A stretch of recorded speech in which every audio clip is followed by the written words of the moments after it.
Hello everyone, this is Mayank Nagpal, your chemistry teacher, and you are watching me only on your YouTube channel Inspire for You.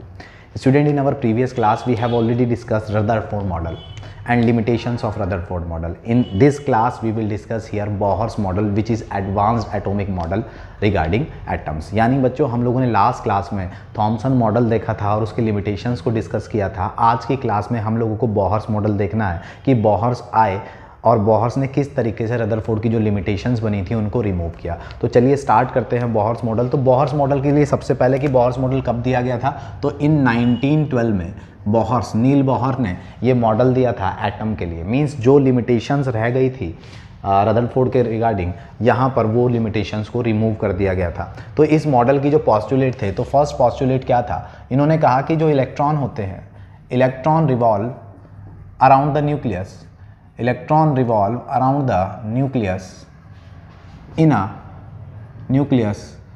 a circular path that is called orbit,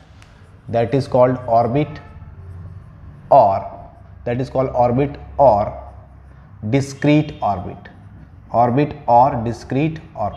means इन्होंने अपने first postulate में कहा कि जहाँ वो जगह जहाँ पर न्यूक्लियस के चारों ओर इलेक्ट्रॉन रिवॉल्व होते हैं, वो प्लेस, अगर ये न्यूक्लियस है तो इन्होंने कहा वो प्लेस जहाँ पर न्यूक्लियस के चारों ओर इलेक्ट्रॉन रिवॉल्व हो रहे हैं, उस प्लेस को क्या कहा जाता है, ऑर्बिट कहा जाता है. यानी वो जगह जहाँ पर इलेक्ट्रॉन रिवॉल्व होते हैं उसको ऑर्बिट कहा जाता है.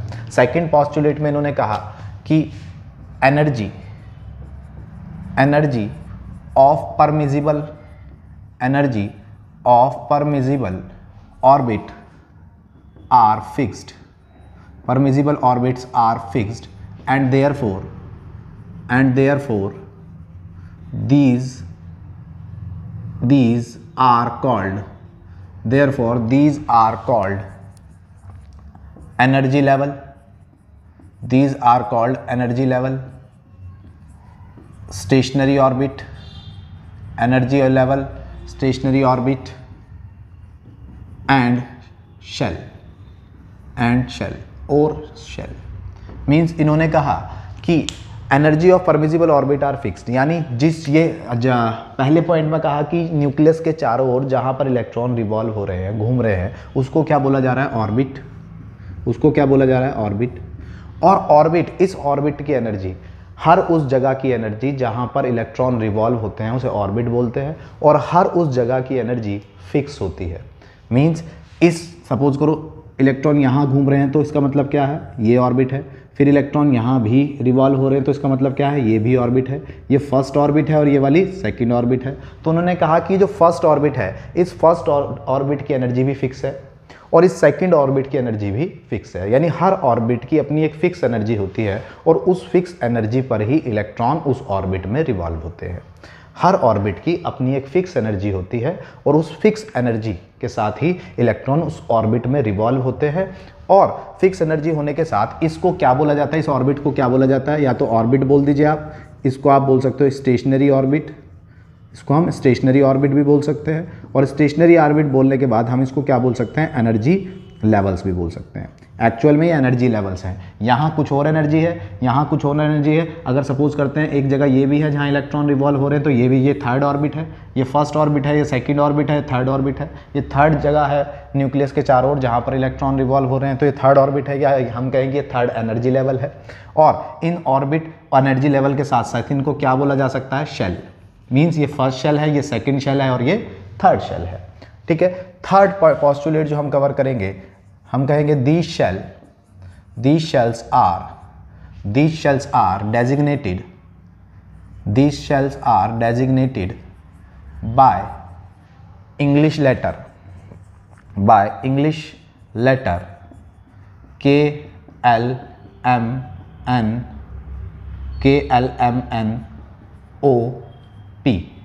OP and so on.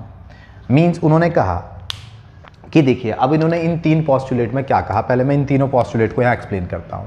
पहला उन्होंने कहा कि हर एटम के पास एक न्यूक्लियस होता है, इस न्यूक्लियस के चारों ओर इलेक्ट्रॉन रिवॉल्व होते हैं और वो प्लेस जहां पर इलेक्ट्रॉन रिवॉल्व होते हैं, the place where the electron are revolving around the nucleus, वो प्लेस जहां पर इलेक्ट्रॉन रिवॉल्व होते हैं उनको क्या बोला जाता है, ऑर्बिट।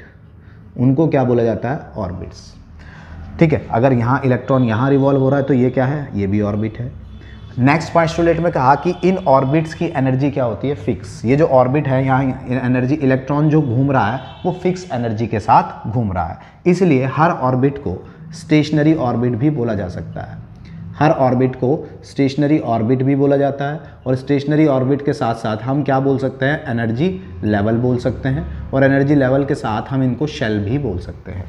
ठीक है, अब इन शेल्स को बोलने के बाद उन्होंने कहा ये जो शेल्स हैं, इन शेल्स को जो नंबरिंग करते हैं, इन शेल्स को हम क्या कहते हैं, जो फर्स्ट शेल होती है, यानी first shell means first orbit जो है, यानी न्यूक्लियस के पास सबसे पहली जगह जहाँ पर इलेक्ट्रॉन घुमा रहे हैं वो फर्स्ट ऑर्बिट है। फर्स्ट ऑर्बिट, फर्स्ट शेल या फर्स्ट एनर्जी लेवल। इस फर्स्ट एनर्जी लेवल को के किससे रिप्रेजेंट करते हैं, के, और एनर्जी लेवल ये पहला है तो इसको हम शेल को रिप्रेजेंट करें एन से, तो एन इज इक्वल टू 1। के यानी ये फर्स्ट शेल है जिसको हम के से रिप्रेजेंट कर रहे हैं, क्योंकि ये पहली है तो इसको एन इज इक्वल टू 1 बोल रहे हैं, N for number of shell. ठीक है, इसी तरीके से अगली शेल को किससे रिप्रेजेंट करेंगे, एम से। अगली शेल को रिप्रेजेंट करेंगे एम से, और एम का नंबर क्या होगा, एन इज इक्वल टू 2, क्योंकि ये कौन सी है, सेकंड शेल। अगर न्यूक्लियस के अराउंड थर्ड शेल भी है, तो ये क्या होगी, इसको फर्स्ट शेल को बोलते हैं के, यानी मैं यहीं लिख देता हूँ, ये क्या है, के शेल। इसको क्या लिखूंगा मैं, एम शेल। इसको क्या लिखूंगा, एन शेल। के एल, सॉरी इसको बोलेंगे एल, ये एल है, सेकंड शेल को बोलते हैं एल, थर्ड शेल को बोलते हैं एम शेल। ठीक है, एम। ठीक है, और फोर्थ अगर सपोज करते हैं फोर्थ शेल भी है यहाँ पर, तो फोर्थ शेल को बोलते हैं, फोर्थ शेल को क्या बोलेंगे, के एल एम, और फोर्थ शेल हो जाएगी एन, एनथ शेल। ठीक है, के लिए एन की वैल्यू यानी नंबर ऑफ ऑर्बिट 1 है, एल के लिए एन की वैल्यू क्या है, 2 यानी सेकंड ऑर्बिट, एम के लिए एन की वैल्यू क्या है, यानी थर्ड शेल, एन के लिए एन की वैल्यू क्या है, यानी फोर्थ शेल। तो इस तरीके से इन्होंने ये कहा। होप आपको ये 3 पोस्टुलेट क्लियर होंगे। पहले आप इनको अब करते हैं, फिर आगे बढ़ेंगे। तो मैं आपको दोबारा बता रहा हूँ, फिर कह रहा हूँ कि बोहर्स ने कहा कि न्यूक्लियस के अराउंड वो जगह जहाँ पर इलेक्ट्रॉन रिवॉल्व होते हैं उसको ऑर्बिट बोला जाता है। जहाँ इलेक्ट्रॉन रिवॉल्व हो रहा है वो ऑर्बिट है, और ऑर्बिट वो जगह होती है जहाँ पर इलेक्ट्रॉन एक फिक्स एनर्जी के साथ घूमते हैं। और फिक्स एनर्जी के साथ घूमने पर इन शेल्स को, इन जगहों को ऑर्बिट के साथ साथ एनर्जी लेवल्स, स्टेशनरी ऑर्बिट और शेल भी बोला जाता है। और इन शेल को जो नेमिंग करते हैं, सबसे पहले वाली शेल को के शेल बोला जाता है, सबसे पहले वाली शेल को के बोला जाता है, सेकंड शेल को एल बोला जाता है, थर्ड शेल को एम बोला जाता है, अगर फोर्थ होती तो एन बोला जाता है। ठीक है, और के यानी ये कौन सी है, फर्स्ट शेल। फर्स्ट शेल को हम एन से रिप्रेजेंट भी करते हैं, तो ये है एन इज इक्वल टू 1, ये है एन इज इक्वल टू 2 यानी सेकंड शेल, ये है एन इज इक्वल टू 3 और ये है एन इज इक्वल टू 4। इस तरीके से एटम को डिफाइन किया जाता है। अभी और क्या क्या कहा बोहर्स ने, तो वो आगे डिस्कस करते हैं। होप आपको ये क्लियर हुआ होगा। अब जब ये बातें हमें सब क्लियर हो गई हैं, ये 3 पोस्टुलेट हमारे क्लियर हो गए हैं, तो अब हम चल रहे हैं अपने फोर्थ पोस्टुलेट पर कि फोर्थ पॉइंट बोहर्स ने क्या कहा था एटम के लिए। तो फोर्थ पॉइंट बोहर्स ने कहा बोहर्स ने कि energy of an electron remains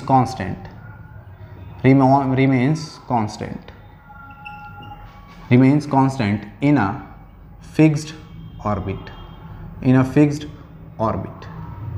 means they cannot lose or gain energy on revolving during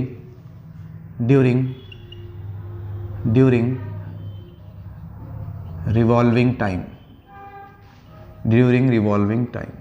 means क्या है ये बात कि उन्होंने कहा energy of an electron remains constant. किसी भी इलेक्ट्रॉन की जो एनर्जी है वो कांस्टेंट होती है। यानी अगर हम न्यूक्लियस बनाएं और न्यूक्लियस के बाद फर्स्ट शेल यानी के ऑर्बिट बनाएं, उसके बाद सेकंड शेल यानी एल शेल बनाएं, उसके बाद थर्ड शेल यानी एम शेल बनाएं, ठीक है, उसके बाद अगर सपोज करो फोर्थ शेल यानी एन शेल बनाएं, यानी एन इज इक्वल टू 1 हो, एन इज इक्वल टू 2 हो, एन इज इक्वल टू 3 हो, एन इज इक्वल टू 4 हो, तो यहाँ पर जो इलेक्ट्रॉन रिवॉल्व हो रहा है, यहाँ जो इलेक्ट्रॉन रिवॉल्व हो रहा है, ये एनर्जी को देखिए, रदरफोर्ड का मॉडल की लिमिटेशन क्या थी? रदरफोर्ड ने कहा था, रदरफोर्ड में जो हमने पढ़ी थी लिमिटेशंस में, एक जेम्स हमारे क्या थे, हम रदरफोर्ड की लिमिटेशंस में क्या था? तो रदरफोर्ड की लिमिटेशंस थी कि वो किसको डिफाइन नहीं कर पाए थे, वो मैक्सवेल की थ्योरी को डिफाइन नहीं कर पाए थे। तो रदरफोर्ड की थ्योरी में ये बताया गया, मैक्सवेल ने कहा कि कोई अगर रिवॉल्विंग इलेक्ट्रॉन है, किसी शेल के चारों ओर इलेक्ट्रॉन रिवॉल्व हो रहा है, तो या तो वो रिवॉल्व होते हुए एनर्जी को लूज़ करेगा या फिर वो एनर्जी को गेन करेगा। और अगर वो एनर्जी को लूज़ करेगा तो लूज़ करने पर वो न्यूक्लियस में गिर जाएगा, और अगर वो एनर्जी को गेन करेगा तो वो एटम को छोड़कर भाग जाएगा। लेकिन बोहर्स ने इस बात को क्लियर किया और वो लिमिटेशन रिमूव की, और बोहर्स ने कहा कि इलेक्ट्रॉन जिस ऑर्बिट में रिवॉल्व होते हैं वहाँ पर ना तो एनर्जी को लूज़ करते हैं और ना ही एनर्जी को गेन करते हैं। यानी रिवॉल्व होते हुआ इलेक्ट्रॉन ना तो एनर्जी का लूज़ करता है रिवॉल्व होते हुए, और ना ही एनर्जी को गेन करता है। वो हमेशा फिक्स्ड एनर्जी के साथ हर अपनी शेल में घूमता रहता है। ये बात कही, और ये लिमिटेशंस इस लाइन ने किसकी, रदरफोर्ड मॉडल की लिमिटेशन को रिमूव कर दिया। यानी मैक्सवेल ने जो अपना कंसेप्ट दिया था कि मैक्सवेल ने कहा था कि कोई रिवॉल्विंग इलेक्ट्रॉन या तो एनर्जी लूज़ करता है या एनर्जी गेन करता है। लूज़ करेगा तो न्यूक्लियस में गिर जाएगा, गेन करेगा तो बाहर चला जाएगा। लेकिन ना तो बोहर्स ने कहा ना तो इलेक्ट्रॉन लूज़ करता है एनर्जी, ना ही गेन करता है, वो अपनी एक डेफिनेट एनर्जी के साथ रिवॉल्व होता रहता है और अपनी फिक्स्ड पाथ पर, अपने फिक्स्ड पाथ पर। ये अगर ये फर्स्ट ऑर्बिट में इलेक्ट्रॉन है तो ये यहीं रिवॉल्व होगा, सेकंड वाला अपनी सेकंड शेल में रिवॉल्व होगा, थर्ड वाला थर्ड शेल में रिवॉल्व होगा और अपनी एक फिक्स्ड एनर्जी के साथ रिवॉल्व होगा। ठीक है, नेक्स्ट पॉइंट की बात करें तो नेक्स्ट पॉइंट क्या है? नेक्स्ट पॉइंट में कहा energy is emitted, energy is emitted or absorbed, energy is emitted or absorbed by an atom only when an electron moves from one orbit to another। यानी उन्होंने कहा कि वैसे तो इलेक्ट्रॉन अपनी एक ऑर्बिट में एक जगह पर ही रिवॉल्व होते रहते हैं। अगर ये इलेक्ट्रॉन यहाँ पर है तो ये यहीं पर घूमेगा, इसी शेल में घूमेगा। कोई इलेक्ट्रॉन यहाँ पर है तो ये इसी शेल में घूमेगा। लेकिन अगर इनको एनर्जी मिल जाए, यानी हम इस एटम को हीट करने लगें तो उसको एनर्जी मिलने लगेगी। तो अगर ये एनर्जी इनको मिल जाए तो एनर्जी मिलने पर ये एनर्जी क्या करेंगे, इकट्ठा करेंगे। और इकट्ठा करने पर क्या होगा, आप खुद समझिए कि भाई मेरी जेब है, सपोज़ करते हैं ये एक पॉकेट है, इस पॉकेट में सपोज़ करते हैं कि एक एप्पल आ सकता है। तो मैंने एक एप्पल ले लिया और डाल लिया, आ गया। लेकिन कोई मुझे और एप्पल देने लगे, तो क्या इस पॉकेट में आएगा? नहीं आएगा ना। तो मुझे क्या करना पड़ेगा, मुझे अपनी पॉकेट बड़ी करनी पड़ेगी। सेम कंसेप्ट है कि सपोज़ करते हैं कि इलेक्ट्रॉन यहाँ रिवॉल्व हो रहा है और यहाँ रिवॉल्व होते हुए उसके पास एक फिक्स्ड एनर्जी है। उतनी एनर्जी अगर उसके पास है तो वो यहाँ रिवॉल्व होगा। लेकिन अगर उसको ज़्यादा एनर्जी दे दी जाए तो उसको क्या करना पड़ेगा, उसको ज़्यादा एनर्जी वाली शेल में जाना पड़ेगा। यानी अगर उसके पास एनर्जी ज़्यादा हो गई तो वो कहाँ चला जाएगा, जंप करके अगली शेल में चला जाएगा। क्यों? क्योंकि देखिए जैसे जैसे न्यूक्लियस से ऑर्बिट की डिस्टेंस बढ़ती है वैसे वैसे ऑर्बिट्स की एनर्जी बढ़ती है। यानी इस ऑर्बिट की एनर्जी सबसे कम होती है, उसके बाद इससे ज़्यादा होती है, इसकी और ज़्यादा होती है, इसकी और ज़्यादा होती है। मीन्स जैसे जैसे न्यूक्लियस से ऑर्बिट की डिस्टेंस बढ़ती है वैसे वैसे ऑर्बिट की एनर्जी बढ़ती है। यानी इस ऑर्बिट में इलेक्ट्रॉन की एनर्जी कम होती है, यहाँ जो इलेक्ट्रॉन रिवॉल्व होते हैं उनकी एनर्जी इस ऑर्बिट वाले इलेक्ट्रॉन की एनर्जी से ज़्यादा होती है। यहाँ पर जो इलेक्ट्रॉन रिवॉल्व होते हैं उनकी एनर्जी इससे और इन वाले ऑर्बिट वाले इलेक्ट्रॉन से ज़्यादा होती है। फोर्थ ऑर्बिट की एनर्जी और ज़्यादा होती है। तो जैसे जैसे हम न्यूक्लियस से दूर जाते हैं वैसे वैसे ऑर्बिट्स की एनर्जी बढ़ती है, और ऑर्बिट्स की एनर्जी बढ़ती है तो इलेक्ट्रॉन्स की भी एनर्जी बढ़ती है। तो होगा क्या कि अगर इस इलेक्ट्रॉन को एनर्जी मिलना स्टार्ट हो जाए, तो क्या होगा कि जब तक ये यहाँ रिवॉल्व होता रहेगा, जब तक इसके पास एनर्जी वही फिक्स एनर्जी है। जैसे इसको एनर्जी मिलना शुरू होगी तो ये क्या करेगा, तुरंत जंप कर जाएगा कहाँ पर, अपनी नेक्स्ट शेल में। तो क्या करेगा, इसने पहले क्या करा, एनर्जी एब्जॉर्ब की और एनर्जी एब्जॉर्ब करके कहाँ चला गया, अपनी नेक्स्ट शेल में चला गया। लेकिन कोई भी इलेक्ट्रॉन, देखो ये जब कोई इलेक्ट्रॉन अपनी डेफिनेट एनर्जी के साथ अपनी शेल में घूम रहा है तो उसको बोलते हैं, वो कहाँ रिवॉल्व हो रहा है, अपनी ग्राउंड स्टेट में। इसको क्या बोलते हैं, ग्राउंड स्टेट में।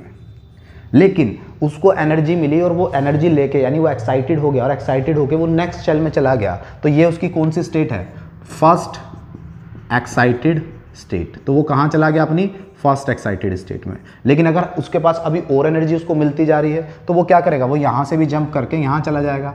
अगर वो यहाँ आ गया, ये यहाँ आ गया, तो ये इसकी क्या है, second excited state, second excited state.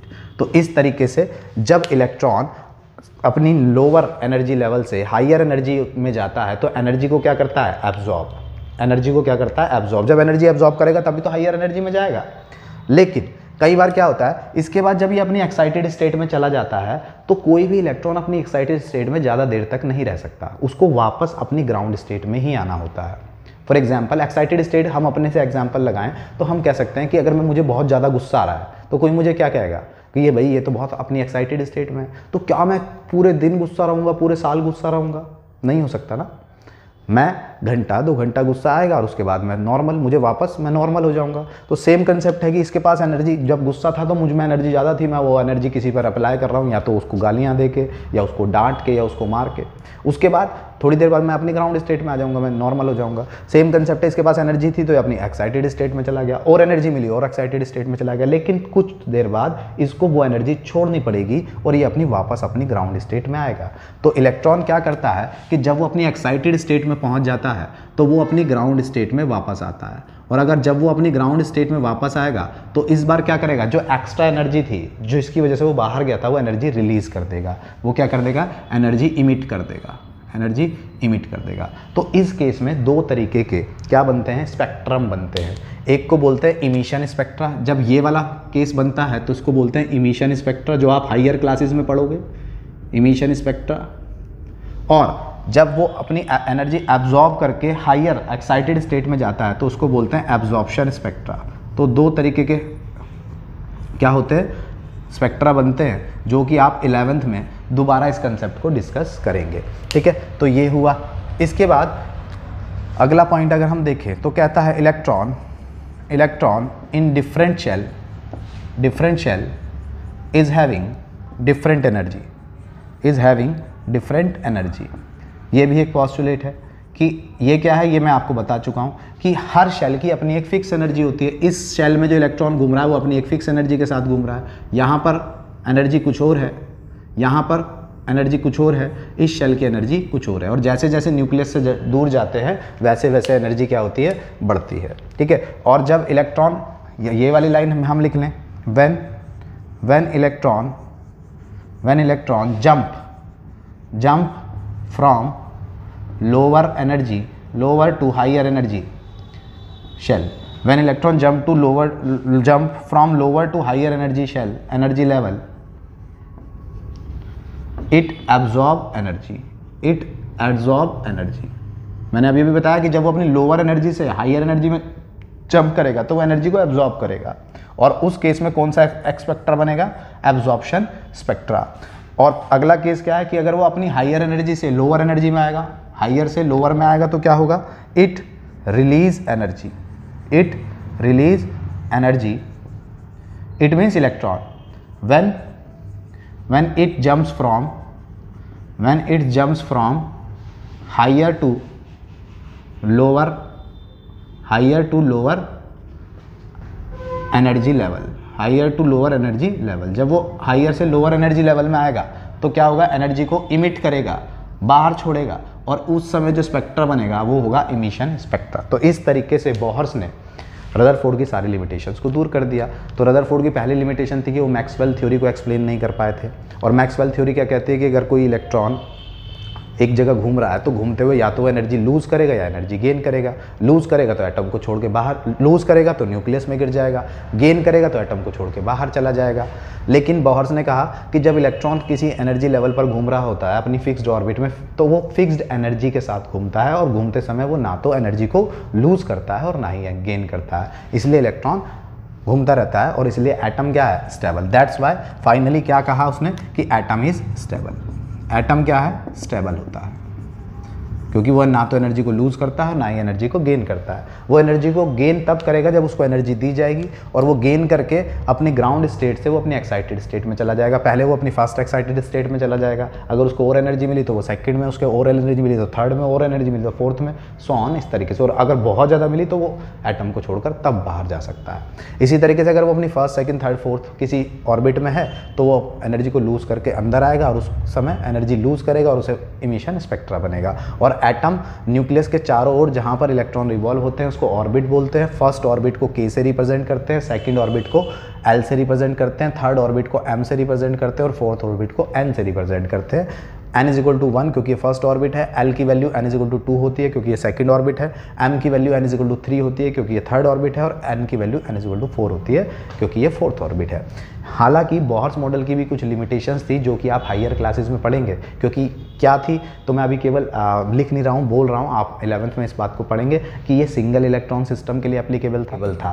ठीक है, तो इस तरीके से हमारा बोहर्स मॉडल हो जाता है, और रदरफोर्ड की सारी लिमिटेशंस को रिमूव करते हुए बोहर्स मॉडल कंप्लीट हो जाता है। अब जब बोहर्स मॉडल कंप्लीट होता है तो अब हम इसमें थोड़ा सा कवर करेंगे, कुछ नई चीज़ें कवर करेंगे, और वो नई चीज़ें क्या होंगी उनको भी देख लेते हैं। तो सबसे पहले हम लोग यहाँ कवर करेंगे distribution of electron in an atom. किसी एटम में इलेक्ट्रॉन का डिस्ट्रीब्यूशन कैसे होता है। हमसे कहता है कि वी आर हैविंग 12 मैग्नीशियम, ठीक है, मैग्नीशियम है जिसका एटॉमिक नंबर 12 होता है, इसमें इलेक्ट्रॉन का डिस्ट्रीब्यूशन दिखाइए, इलेक्ट्रॉन का डिस्ट्रीब्यूशन दिखाइए किसी एटम में। तो हम इन 12 इलेक्ट्रॉन को कैसे डिस्ट्रीब्यूट करेंगे, तो आप देखिए हमेशा फर्स्ट शेल में न्यूक्लियस है, न्यूक्लियस के बाहर जो फर्स्ट शेल होती है जिसको हमने अभी क्या पढ़ा था, के शेल।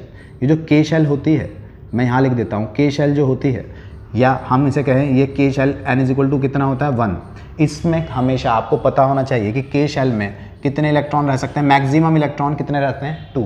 ठीक है, इसी तरीके से जो सेकंड शेल होती है, सेकंड शेल जिसको हम L शेल बोलते हैं, इसके अंदर कितने मैक्सिमम इलेक्ट्रॉन रहते हैं, तो L इज इक्वल टू क्या होता है, n इज इक्वल टू 2 यानी सेकंड शेल, और इसको क्या बोला जाता है, L शेल भी बोला जाता है। L शेल, L में हमेशा मैक्सिमम इलेक्ट्रॉन कितने हो सकते हैं 8, L में मैक्सिमम इलेक्ट्रॉन 8 हो सकते हैं। वहीं पर नेक्स्ट जो हमारी शेल होती है जिसको हम क्या बोलते हैं KL, अगली क्या होगी KL M shell, n is equal to 3।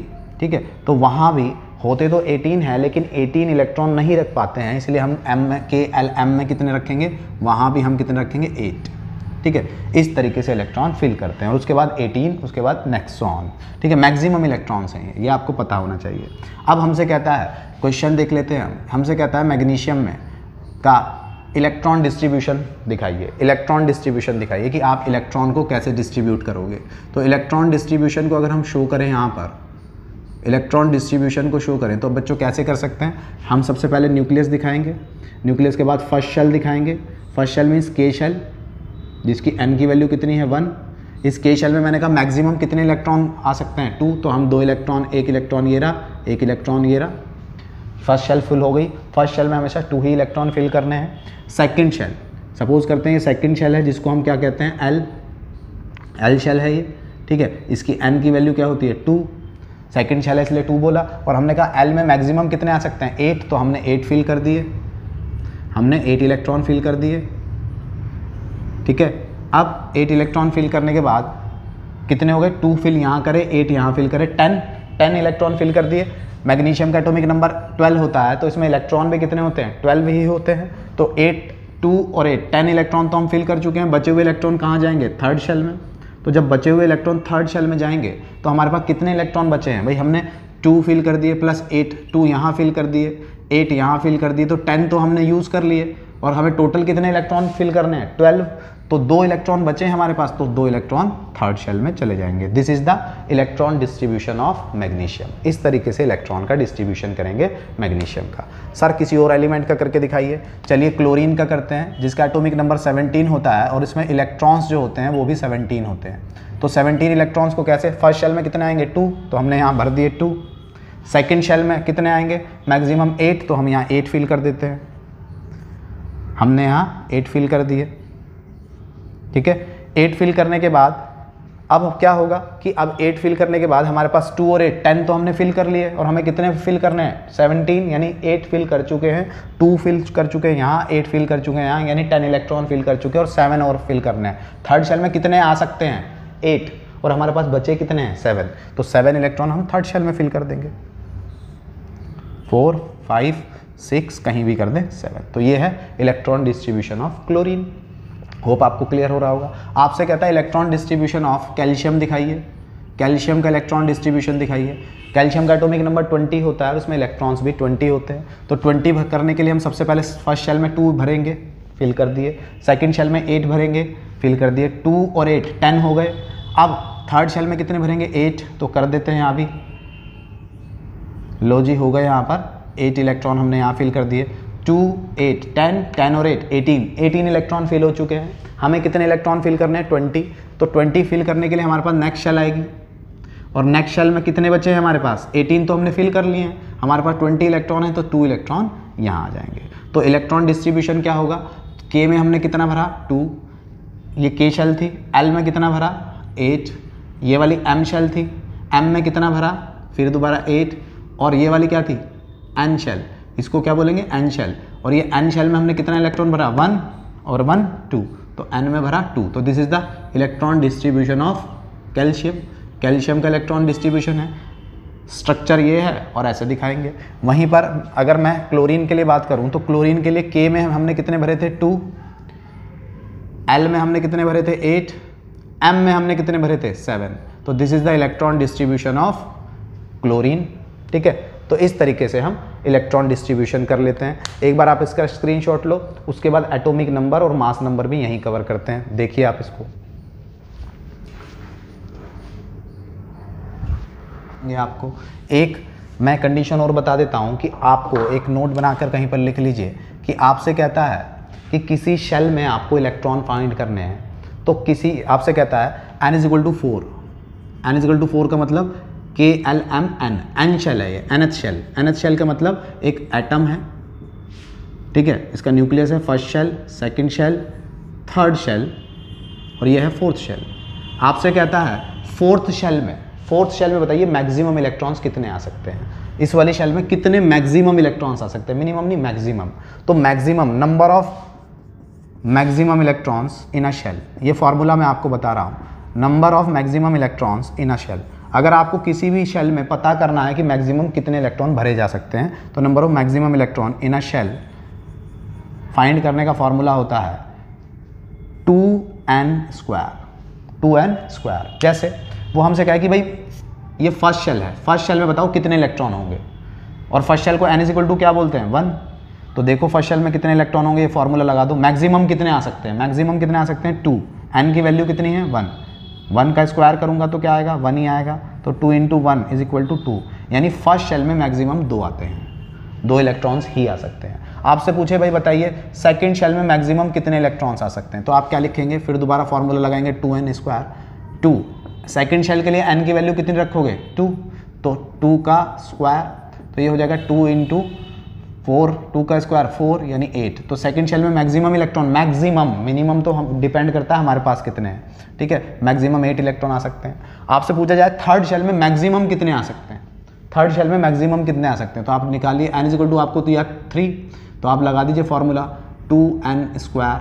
तो क्या होगा 2 × 3 का स्क्वायर मीन्स 2 × 3 3 जा 9 मीन्स 18 मैक्सिमम इलेक्ट्रॉन्स आ सकते हैं। आपसे पूछे फोर्थ शेल में बता दो भाई कितने मैक्सिमम आ सकते हैं, तो आप लगा दीजिए फॉर्मूला 2n का स्क्वायर और n की वैल्यू क्या रखोगे 4 का स्क्वायर। तो 4 का स्क्वायर कितना होता है 16, ये हो जाएंगे 32, यानी फोर्थ शेल में 32 इलेक्ट्रॉन मैक्सिमम आ सकते हैं, ठीक है, मैक्सिमम आ सकते हैं। तो इस तरीके से किसी भी शेल में कितने मैक्सिमम इलेक्ट्रॉन्स आते हैं ये भी हम फाइंड कर सकते हैं, ठीक है। तो बच्चों होप आपको ये कंसेप्ट क्लियर हुआ होगा, ठीक है। नेक्स्ट वीडियो में आपसे मिलता हूँ नया कंसेप्ट लेके, वैलेंसी, आइसोटॉप और आइसोबार्स को डिस्कस करेंगे। नेक्स्ट क्लास में मिलता हूँ आपसे नेक्स्ट वीडियो में। Thank you very much.